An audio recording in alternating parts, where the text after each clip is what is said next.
Activision Blizzard doesn't know whether their esports leagues can survive, and now they've admitted as much publicly. This comes after a group of Overwatch League teams reportedly approached Blizzard through a law firm asking for some kind of help, given the lack of profitability. So, how the hell did we get here, and how bad will it actually be?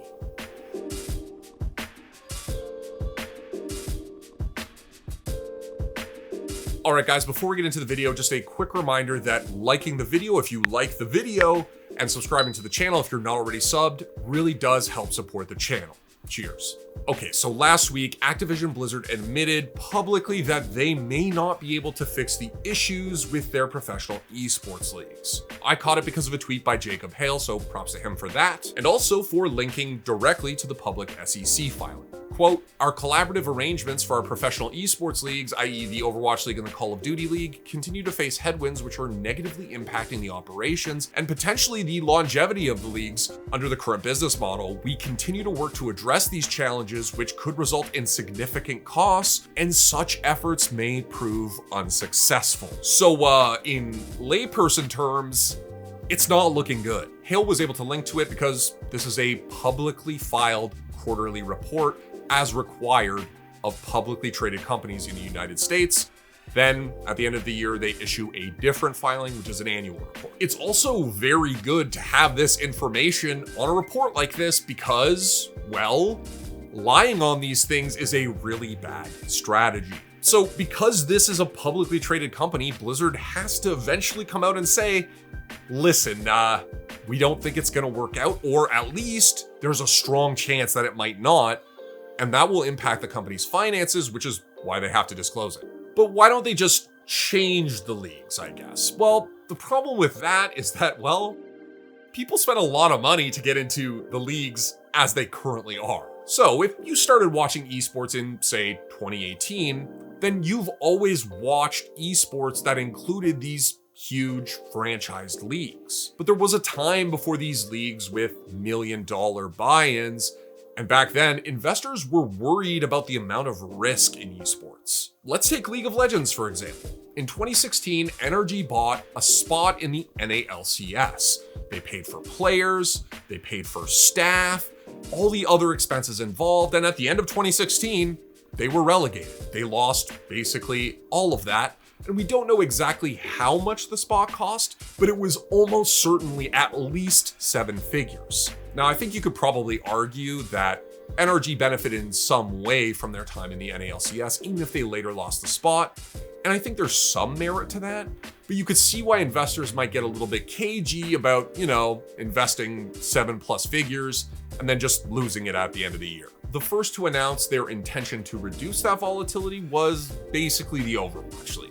In 2016 at BlizzCon, the league was announced and it was going to feature home and away games with teams hosting other rival teams and then traveling, much like you'd see in traditional sports. And at that BlizzCon, Activision Blizzard CEO Bobby Kotick was seen rubbing shoulders with some big names in sports investment, including Robert Kraft, the owner of the New England Patriots. The spots in the league were franchised, and according to reporting at the time and later interviews, they cost somewhere in the 20 millions. At the time, Kotick was unapologetic about his vision.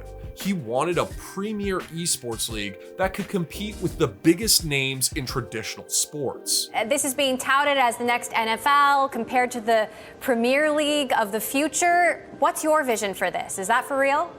Yeah, that's our vision for how we're going to celebrate and reward our players, is build a league that is like the NFL, only global. Obviously, the league was never fully realized in the form that Kotick described, and then once the pandemic hit, everything became a lot more complicated, including the whole idea of traveling. But I want to note something before we move on. Whatever damage the pandemic did to the league, and I think it's fair to say that it did a whole bunch, when you reduce the amount of risk inherent in investing in the league, that doesn't actually monetize it. It just makes it more attractive to people who want to spend money to get into it. At the end of the day, you still have to have a plan for where the revenue is coming from. Other esports leagues did end up following Blizzard's lead. We had the League of Legends regional leagues, many of whom franchised, and then they also launched the Call of Duty League in 2020, which had a very similar sort of model. And sure, launching in January 2020, I'll give it to them. That was really bad timing. So how did they go about trying to monetize these things? Well, they tried the whole broadcast deal thing, much like professional sports leagues do. They signed an exclusivity deal with Twitch for the first 2 years, worth at least $90 million. Then there was a YouTube deal in 2020 that was reportedly valued at $130 million over 3 years. But trying to send viewers to YouTube honestly might have hurt viewership in the long term. Side note here, Overwatch League is apparently still broadcasting exclusively on YouTube, even though that deal has been completed. I don't know why that is, but I do wonder if they're trying to negotiate another deal. And frankly, if they failed to do so, or if they knew that they wouldn't be able to get a deal that would be substantial enough, maybe that's why they felt they had to put this on the 10Q finally, because the revenue from broadcast just isn't coming in. I don't know. I don't have the facts on that, but just an idea. What else can you do besides a broadcast deal? Well, you know, things like merch, we're never gonna pull the whole wagon for Blizzard, especially this early on when you're trying to build fan bases for these teams, right? That kind of leaves advertising, right? And advertising has been sort of a problem for Activision Blizzard. The big issue was that Blizzard kind of became radioactive over a period of time. They had scandal after scandal in the news, alleged cultures of sexism, employee mistreatment, all sorts of things. And I don't blame advertisers for maybe re-examining that relationship. Also, some of their flagship games like World of Warcraft were frankly pretty bad during this period of time. I don't think that's controversial. And players in-game were literally protesting the actions of Blizzard out of game. Anyways, I was pretty focused on Overwatch League in this, and I want to acknowledge that and just say that Call of Duty League kind of faced its own challenges, including a very unlucky launch date, but also Warzone. Yeah, I mean, Warzone's popularity was seen by some as a potential threat to the Call of Duty League, but nobody paid $20 million for a Warzone League, they paid it for the Call of Duty League.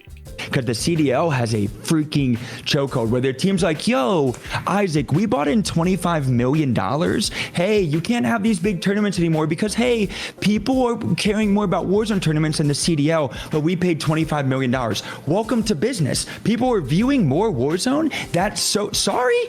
Sorry, people don't want to watch the CDL anymore, bro. People want to watch Warzone tournaments. That's why we had back-to-back 100K tournaments, investors, sponsors, everything else, and that's gone now. Because the CDL teams in Verdansk, because the CDL team's like, whoa, some of our pro players want to play this Warzone tournaments more than they want to play CDL. So how bad is it?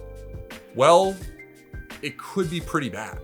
Without going into super granular detail, most of the organizations in the Overwatch League and Call of Duty League are organizations that you already know. There's some other ownership group that owns an esports team that isn't affiliated with those leagues. Those organizations forked over a bunch of money to get in, maybe to both leagues even. And on top of that, they've been paying player salaries, staff, all the things you have to do to run an esports organization for this whole time. And, well, it doesn't seem like money is going to be made. Hell, remember how I said that there were supposed to be home and away games? Some of these organizations developed plans for buildings, bought land, maybe even started building them, and now those plans have to be changed, scaled back, or maybe even canceled because it doesn't look like those home or away games will be happening anytime soon. But the biggest thing for me isn't about the money that the investors will lose, it's about the human beings that will be affected by this. These teams have big staffs, they have rosters of players, and again, support staff that do all sorts of things. These are human beings who wanted to be part of esports. Now, well, who knows what's going to happen to them. If Blizzard decides to kill the league, it's hard for me to tell you exactly what would happen because I don't have their contracts, so I don't know who's taking on what kinds of liability or whatever. I will say this though, if Blizzard ever wants to run a professional esports league again, and honestly, I'm not sure that they do, they better make damn sure that the people they convinced to go into business with them, that Kotick convinced to buy into this vision, they better make sure that they are not the only ones holding the bag. Because while I don't think there's a lot of confidence in Blizzard right now to run esports leagues, if they do this wrong, if they bleed out their business partners to the maximum allowable extent, I can pretty much guarantee you that there will never be that confidence ever again. Are you also Roosevelt pilled? Well, guess what? I broke into his mausoleum and I resurrected him using necromancy. And he's real pissed about what's going on. So he and I, we're gonna have a couple drinks later. We're gonna figure it out, you know? We'll see what's up.